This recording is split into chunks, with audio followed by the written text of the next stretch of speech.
All right, let's dive in. Today we're tackling antimicrobial therapy. Oh, this is a good one. It is. And I love this stuff. We've got 2 lectures from Clinical Pharmacology and Drug Therapy, Dr. K.M. Hassan on YouTube. Okay. And they are jam-packed with insights on how these medications work and, importantly, how to use them the right way, responsibly. I think these lectures do a really good job of highlighting how much more nuanced antimicrobial prescribing is than it might seem. Right, you would think like a bacterial infection, you take an antibiotic, end of story, but it's just not that simple. Yeah, it's way more complicated than that. Yeah, these videos really get into the factors that go into picking the right antimicrobial, and it's kind of amazing how much goes into that. Yeah, absolutely. And one of the big takeaways for me is how much individual patient factors can really impact which antimicrobial is chosen, but also how effective it is and what kind of side effects somebody might have. Yeah, you were talking about like age, kidney, and liver function. Right. Even genetic factor. And it's a good reminder that we're not all just like cookie cutter patients. Right. And what works for one person might not work for another person. Yeah, precisely. So, somebody who is what we call a slow acetylator, they might be at a higher risk of having complications with certain medications. Okay. And then somebody who has a G6PD deficiency, for example, could have hemolytic anemia if they're given certain antimicrobials. Wow. So these kinds of genetic quirks really make personalization in treatment absolutely crucial.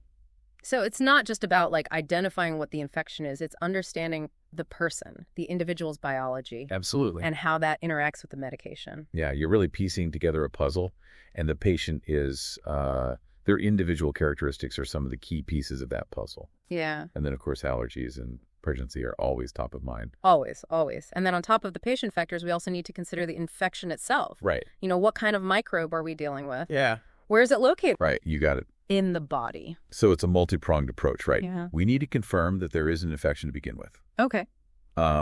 So is it bacteria? Is it a virus? Yeah. Fungus? Parasite? Mm-hmm. Each of those requires a different approach. Totally. And then also the site of the infection matters because, an antibiotic that works great for a skin infection might be completely useless for a brain infection. Right, right. It really is detective work. It really is. Gathering all these clues Absolutely. to make the right call. Yeah, it is. And once we've identified, what kind of infection we're dealing with, yes, then we can get into the nitty-gritty of antimicrobial therapy. So let's talk antibacterials. One of the things that really struck me was the difference between bactericidal and bacteriostatic antibiotics. Yeah. I always thought antibiotics just like killed bacteria, period. Yeah, that's a very common misconception. Yeah.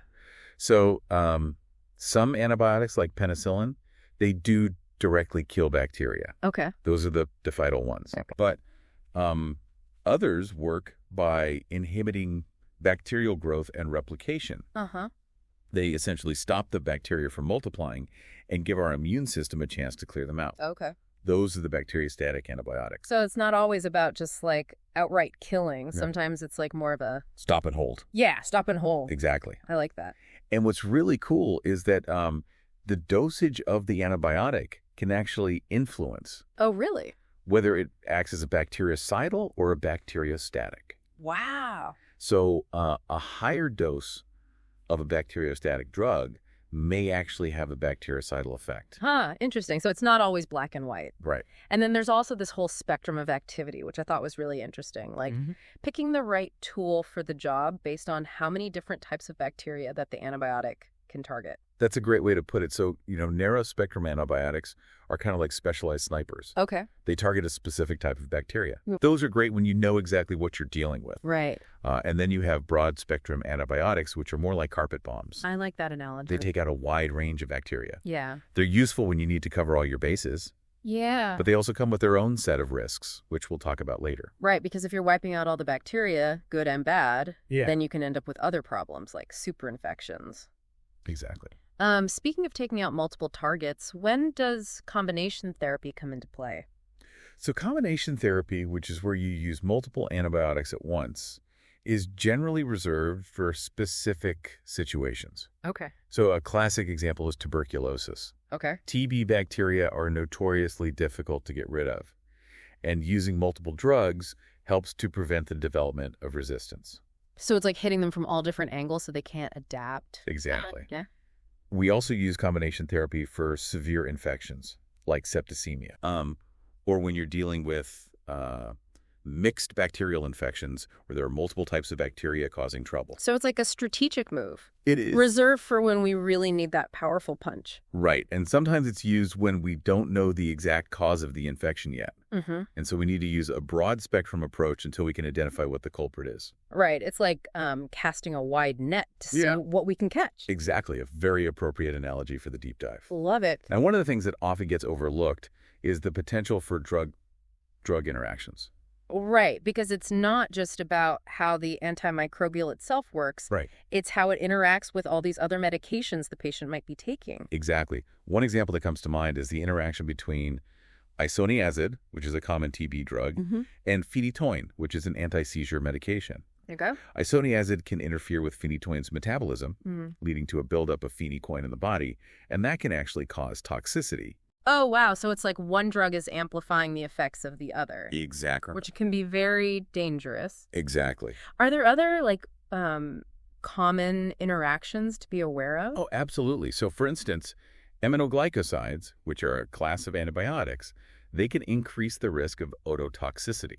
And remind me, ototoxicity is? Ototoxicity is damage to the inner ear, and that can cause hearing loss. Okay, right. And that can happen when they're taken with loop diuretics like furosemide. Okay. And if you combine aminoglycosides with vancomycin, which is another antibiotic, that increases the risk of nephrotoxicity, which is damage to the kidneys. So those are serious side effects. They are very serious side effects. It's like a delicate balancing act, trying to treat the infection. Exactly. But also not causing harm from all these drug interactions. Precisely. Wow. And another example is the interaction between fluoroquinolones and certain medications like tricyclic antidepressants or antipsychotics. Okay. That combination can prolong what's called the QT interval on an EKG. And that can actually lead to serious heart rhythm problems. It's a good reminder that even though we kind of think of antibiotics as being very safe, they can have serious consequences if not used carefully. Exactly. And then in addition to drug interactions, we have to consider the impact of any coexisting diseases. Right. Yeah, so underlying medical conditions can have a big impact on how somebody responds to antimicrobial therapy. Okay. It can make it more or less effective, and it can increase the risk of complications as well. Diabetes was a good example in the videos. Yes, a very good example. Because not only does it increase the risk of getting infections in the first place, right, but then it can also make them harder to treat. Exactly. People with diabetes often have compromised immune systems. They have problems with blood flow. And this creates kind of the perfect storm for infections to take hold. Right. And to really flourish. Yeah, so it really highlights how important it is to have kind of a holistic approach to healthcare, you know, looking at the whole picture. Yeah, looking at the whole patient. Of the patient's health. Yes. Not just like the infection that's right in front of you. Exactly. So we've got this, interplay of patient factors, infection characteristics, right, potential drug interactions. Absolutely. And then looming over all of this is this threat of antimicrobial resistance. It is. And that's where understanding how resistance develops is really key. Yeah. There are two main types: inherited and acquired. Okay. So inherited resistance means that the bacteria are inherently resistant to certain antibiotics. So it's like they're born with a shield. Yeah, that's a good way to put it. Okay. And acquired resistance, on the other hand, is when bacteria that were once susceptible to an antibiotic develop resistance over time. So it's like they've learned to dodge our bullets. Yeah, that's a great way to think about it. Wow. Okay. And the mechanisms behind acquired resistance are both fascinating and a little bit scary. Oh, tell me more. I'm ready for the scary part. Okay. Well, bacteria can undergo spontaneous mutations in their DNA that make them resistant. Okay. Or they can acquire resistance genes from other bacteria. Oh, interesting. Often through these little packets of DNA called plasmids, which they can share. Oh, so it's like they're trading secrets on how to defeat our weapons. Exactly. That's wild. And it gets even more cunning than that. Oh, no. They can modify drug target sites so the antibiotic is less effective. Okay. They can decrease the accumulation of the antibiotic within the cell, so they basically lock their doors and windows. And they can even produce enzymes that break down the antibiotics, so they're like little Pac-Man chomping away at our defenses. Wow, these These tiny organisms are so resourceful. They really are. A great example is Mycobacterium tuberculosis, Mm-hmm. the bacteria that causes TB. Yeah. If you treat it with just rifampin, which is a single drug, Huh. it very quickly develops resistance. Wow. That's why we use combination therapy for TB treatment, because it makes it much harder for the bacteria to outsmart us. It's like we're in this constant arms race, It is. trying to stay one step ahead Yeah, of these microbes. exactly. And speaking of staying ahead, what about prophylactic use of antibiotics? So prophylactic use means giving antibiotics to prevent infection from happening in the first place. Okay. So it's like setting up your defenses before the enemy even attacks. Right, and I can see how that would be crucial in certain situations. Absolutely. So we use prophylactic antibiotics for people with rheumatic heart disease Okay. to prevent them from having recurring infections. Okay. We give them to patients who have prosthetic heart valves Uh-huh. or other devices before they have dental procedures Okay. to prevent them from getting a very serious and potentially fatal infection of the heart. Wow. And we use them for people who've been exposed to meningitis or tuberculosis Okay. to prevent them from getting sick. So it's about protecting those who are really vulnerable. Exactly. Prophylactic antibiotics are also standard practice before contaminated surgeries, like abdominal surgeries, to reduce the risk of postoperative infections. Makes sense. And a really remarkable example is giving pregnant women with HIV the drug zidovudine Okay. to prevent them from transmitting the virus to their baby. Wow, it's amazing what these medications can do, both treating and preventing infections. Absolutely. But I imagine even with prophylactic use, there's still downsides and risks. Absolutely. There's no such thing as a free lunch in medicine. Right. Even with prophylactic antibiotic use, there are potential complications. Like what kind of complications? Well, one of the most concerning is hypersensitivity reactions. Okay. These can range from mild reactions like hives Okay. all the way to a severe life-threatening anaphylactic shock. Oh, wow. Penicillins are the most common culprits when it comes to that, Okay. followed by cephalosporins and sulfonamides. So for some people taking these antibiotics, it could trigger a very serious allergic reaction. Exactly. So knowing a patient's allergy history is absolutely crucial. Right. And then there's this issue of direct toxicity. Yes. Are there specific antibiotics that are known to cause damage to certain organs? Yes. Certain antibiotics can have toxic effects on specific organs. So, for example, aminoglycosides are known for potentially causing ototoxicity, which we talked about, damage to the hearing, but they can also cause nephrotoxicity, which is damage to the kidneys. So those are powerful drugs that need to be used with caution. Absolutely. And then there's the risk of superinfections, which we touched on a little bit earlier. Yeah. So, broad spectrum antibiotics and combination therapy can disrupt that delicate balance of the body's natural microbial flora. Right. And that can create an environment where opportunistic pathogens like resistant bacteria or fungi can take over. It's like we're trying to kill the weeds, but we accidentally poison the whole garden in the process. That's a great analogy. Yeah. And a classic example of that is C. diff colitis, Okay. which is a serious infection of the colon that can arise from disrupting the gut flora with antibiotics. Wow. That's a lot to consider. Antimicrobial therapy is it's a very complex and nuanced field. It really is. And we've only just scratched the surface here in this first part of our deep dive Right. into this topic. Yeah, I'm already feeling like my brain is full, but in a good way. Good. So we're going to take a quick break, and when we come back, we'll keep going down this rabbit hole. Stay tuned. Welcome back to the deep dive. We're still swimming in the world of antimicrobial therapy, and before we got sidetracked talking about all the side effects and superinfections, you were about to tell us about the different categories of these medications. Right. It's like choosing the right tool for the job. Exactly. So just like a well-stocked toolbox Mm-hmm. has different types of tools for different tasks. Yeah. The world of antimicrobials offers us a variety of options based on their chemical structure and how they target the microbes. Okay, so let's break down these categories. Where do we even start? Well, one major category is the group that goes after the bacterial cell wall. Okay. So think of the bacterial cell wall as like a fortress that protects the bacteria inside. Okay. Antibiotics like penicillins and cephalosporins, Uh-huh. they disrupt the construction of this fortress, Okay. making the bacteria vulnerable. So it's like sabotaging their defenses. Exactly. Leaving them open to attack. Precisely. I like it. Then we have the protein synthesis disruptors. Okay. These antibiotics, like tetracyclines and macrolides, Okay. they interfere with the bacteria's ability to create essential proteins that they need to survive Got it. and to multiply. So it's like cutting off their supply lines, preventing them from, Exactly. building the weapons that they need Exactly. to fight back. Okay. Yeah, very good. All right, so we've got the cell wall attackers. Yes. We've got the protein synthesis disruptors. Uh-huh.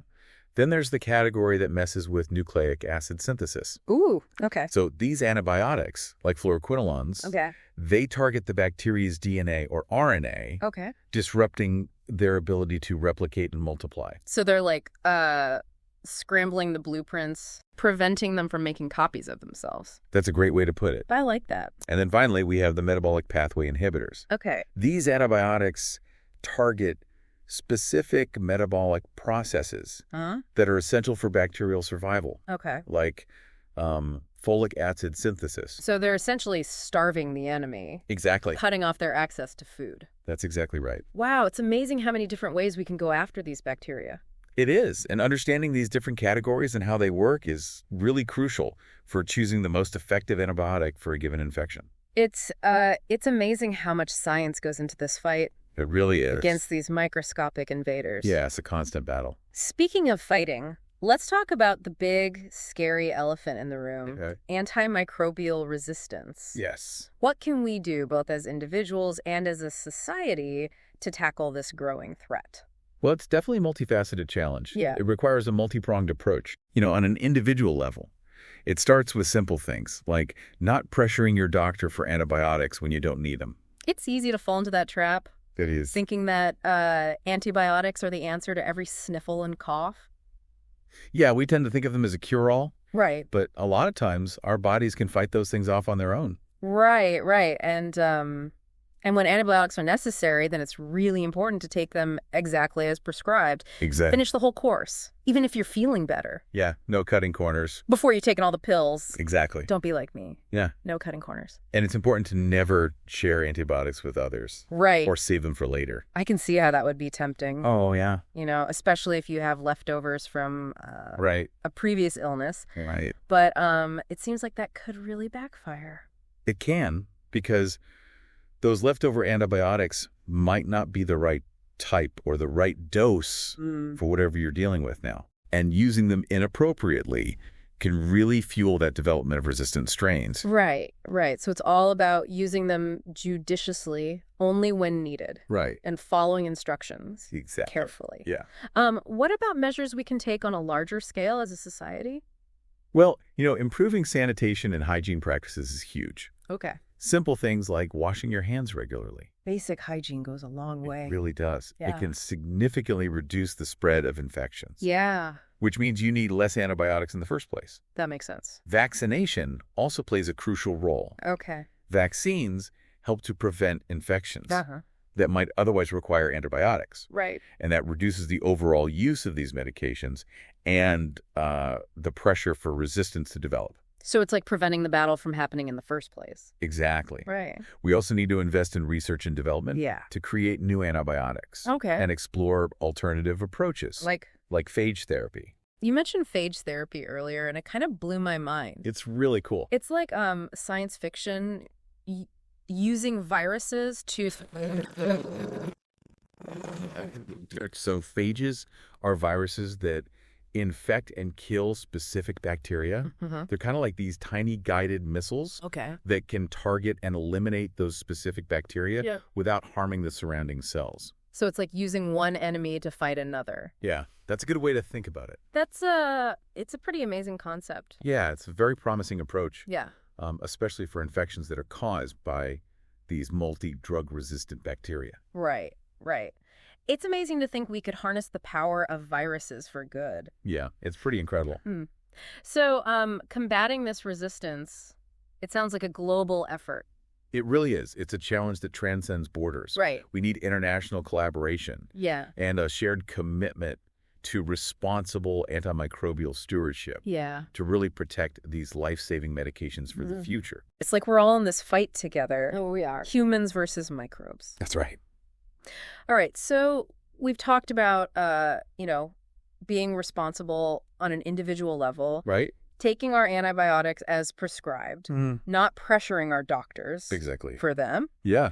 We've talked about these big picture societal measures. Yeah, those are important too. Like sanitation, vaccination. Yes. And then developing new therapies. Yeah. But what about that moment when you, the patient, are actually prescribed an antibiotic? Right. What are some key things that you should be talking to your doctor about? Well, first and foremost, be upfront about your medical history. Okay. Any allergies, other medications you're taking, Okay. any underlying health conditions. So transparency is key. Transparency is key.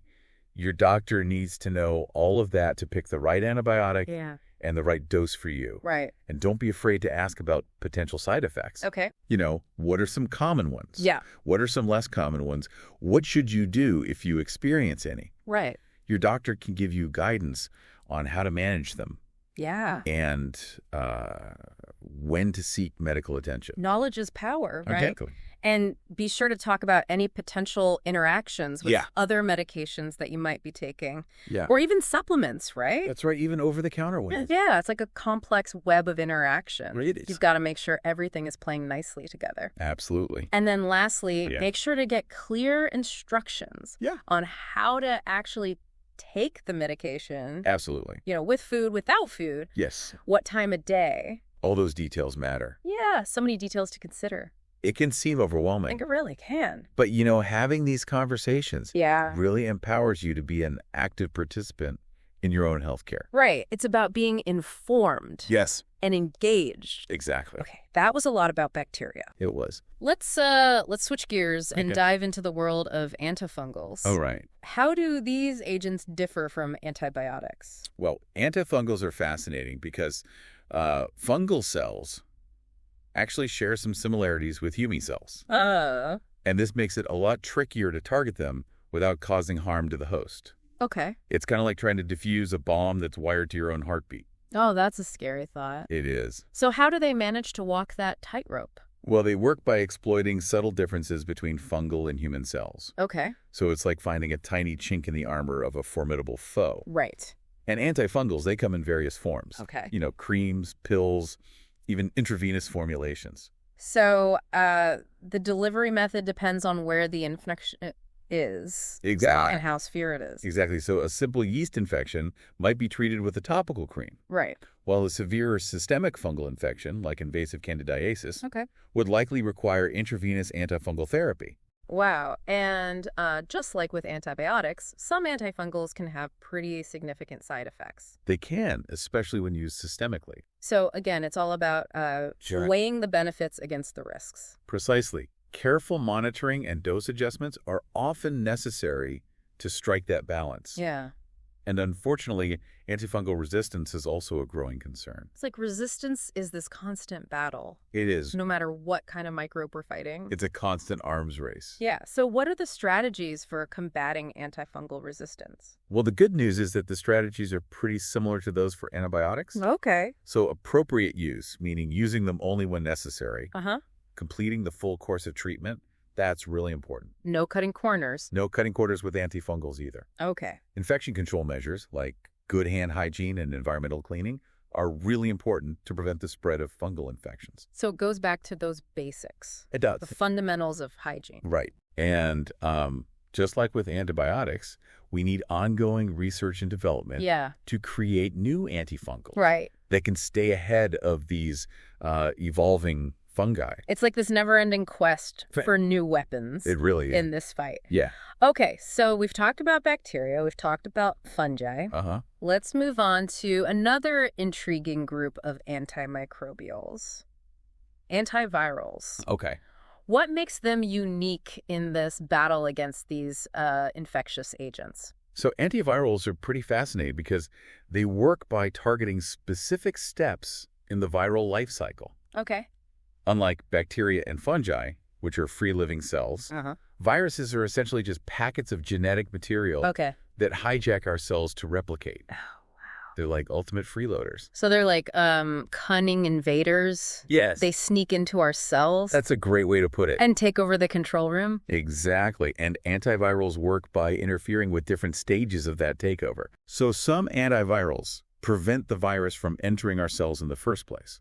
So it's like locking the doors. Yeah, like locking the doors and windows Yeah. to keep those invaders out. So it's like a preemptive strike, Exactly. stopping the virus before it can even gain a foothold. That's a great way to put it. I like that. Other antivirals, they block the virus from replicating its genetic material once it's inside the cell. Okay. So it's like cutting off its ability to make copies of itself. So it's like disarming the enemy Exactly. before it can launch a full-scale attack. Precisely. I like it. And then some antivirals prevent the virus from assembling new viral particles and budding off to infect other cells. So it's like stopping the virus from spreading its troops Exactly. to conquer new territory. So I'm following you. Now, the challenge with antivirals is that viruses, especially RNA viruses like influenza and HIV, Yeah. they are incredibly adept at mutating. Oh, gosh, those mutations. They're masters of disguise. It's like trying to hit a moving target that keeps changing its shape and speed. That's a great analogy. Yeah. Those mutations can make the virus resistant to existing antivirals. Right, which makes it really tough It's tough. to develop new treatments. It's a constant game of catch-up. Yeah, it's like that ongoing arms race trying to outsmart these viruses. It really is. So how do we keep up? Well, we need to constantly develop new antivirals. Okay. And we also need to explore combination therapies that can target multiple steps in the viral life cycle, Okay. because that makes it much harder for the virus to develop resistance. So it's like setting up multiple roadblocks, no Exactly. matter which way it tries to go. Precisely. And thankfully, we've made really significant strides in antiviral therapy, Okay, good. particularly for viruses like HIV and hepatitis C. Yeah. You know, these advancements have transformed what were once fatal diseases Right. into manageable chronic conditions. That's incredible. It is really remarkable progress. It is. But are there any notable side effects associated with antivirals? So like any medication, some antivirals can have side effects. Yeah. They can range from mild to severe, Ah. depending on the drug and the individual patient. Okay. So, it's always important to talk to your doctor about potential side effects. Right. Open communication. Exactly. They can help you weigh the benefits of treatment against the potential risks Yeah. and make an informed decision. Right. Okay. Well, we've talked about bacteria, fungi, viruses. Uh-huh. Let's venture into the final frontier of our antimicrobial exploration, antiparasitics. All right.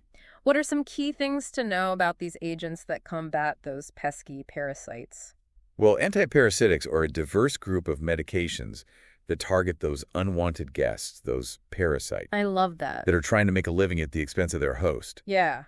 Think of them as the unwanted house guests who overstay their welcome and eat all your food. Oh, I've definitely had a few of those. We've all had them. So, what kind of creatures are we talking about here? Well, parasites come in many forms, Okay. including protozoa, which are single-celled organisms, Okay. helminths, which are worms, Okay. and ectoparasites, Okay. which are things like lice and ticks that live on the outside of the body. Oh, yuck. Each type requires a different antiparasitic medication. So it's about matching the right eviction notice Exactly. to the specific guest. You got it. Love it. Some antiparasitics interfere with the parasite's ability to reproduce, Okay. while others directly kill the parasite. Yeah.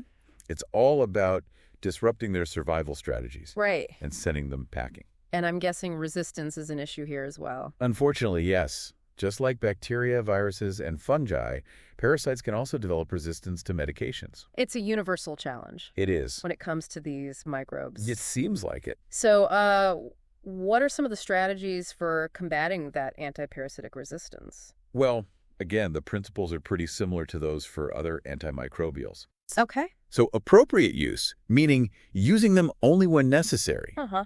completing the full course of treatment. Okay. That's crucial. Cutting corners. We also need to invest in new antiparasitic medications Oh, okay. and explore alternative approaches like vaccines Okay. to prevent parasitic infections in the first place. Now, vaccines, that would be a game changer. It would. It's like building a wall to keep those unwanted guests out. Exactly. Yeah. So as we've discussed throughout this whole deep dive, Yes. understanding the nuances of antimicrobial therapy is really essential, Yeah. both for healthcare providers Right. and for patients. It's been quite a journey so far. It has. Before we wrap things up, I think it's really important to take a step back and think about some of the ethical and societal implications Absolutely. of using these very powerful medications. We've been on quite the adventure exploring the different types of antimicrobials and how they work. It really is like peeking behind the curtain Yeah. of a microscopic battleground. Yeah. But beyond the science, there's this whole other layer to consider. Right. The ethical and societal implications As of ours, using these powerful medications. yeah, it's not just about the mechanisms. It's about Oh. using that knowledge responsibly and equitably. Exactly. And one issue that comes to mind is access. We've been talking about all the amazing medications and the, advancements that are being made. Yeah. But what good are they if people can't actually get them? That's a great point. Access to essential medicines, including antimicrobials, is a fundamental human right. Right. And ensuring equitable access is a global challenge. Yeah. There's so many factors. Right. Poverty, geographic location, inadequate healthcare infrastructure. Yeah. All of these things can create significant barriers Right. to accessing these life-saving treatments. It's a sobering reminder that even with all the progress we've made, Yeah. there's still so much work to do. Yeah. To make sure everyone has the medications they need. It's an ongoing effort for sure. And it's not just about human health, is it? Right. You were talking earlier about how overuse of these medications, Right. especially in agriculture, Yeah. can have environmental impacts. It can. The widespread use of antimicrobials in livestock and agriculture can contaminate soil and water Okay. with these medications, and more importantly, with resistant microbes. So it's like we're polluting the environment with these drugs and potentially fueling the spread of resistance. Exactly. It's a really complex issue, and I think finding the right balance between, making sure we have healthy animals and food security Right. while minimizing those risks to human and environmental health is really crucial. It sounds like we need a more holistic approach, Yeah, I think that's a great way to put it. one that considers the interconnectedness of all of these things, human health, animal health, and environmental health. Exactly. The One Health concept really emphasizes that interconnectedness. So looking ahead, what does the future hold for antimicrobial therapy? That's a great question. And honestly, I'm really excited about some of the developments that are on the horizon. Okay, tell me more. Well, personalized medicine, for example. Yeah. Imagine a world where we could tailor antimicrobial therapy to an individual's unique genetic makeup, Right. their microbiome, Okay. even the specific characteristics of the infection. So we're moving away from that one-size-fits-all approach. Exactly. And towards something much more targeted. Precisely. Personalized medicine could really revolutionize how we prescribe antimicrobials, Wow. optimizing effectiveness, minimizing side effects, and hopefully slowing down resistance. That's pretty remarkable. It is. It's like science fiction becoming reality. It really is. And then, the development of new antimicrobials with new mechanisms of action. Okay. Scientists are always looking for new ways to outsmart these microbes, Right. exploring new targets and new strategies to combat infection. It's like that chess match, It is. trying to anticipate their next move. Exactly. So what else is exciting you? Well, we're also seeing this really interesting resurgence of interest in some older approaches, Oh, okay. Like what? like phage therapy Okay. Right. and the use of antimicrobial peptides. Uh-huh. These natural substances that have antimicrobial properties. So what's old is new again. Exactly. And with this growing awareness of the importance of stewardship, Right. I'm actually really optimistic about our ability to tackle these challenges. That's good to hear. Well, we've covered a lot of ground today. Yeah. From the basic mechanisms of these medications to the complexities of resistance Absolutely. and the ethical considerations. It's been quite a deep dive. It really has. And I hope our listeners are feeling empowered to be informed advocates for their own health Yes. and responsible stewards It's key. of these precious medications. They are precious. Well, thank you for joining us on this deep dive into the world of antimicrobials. It's been a pleasure. We'll see you next time.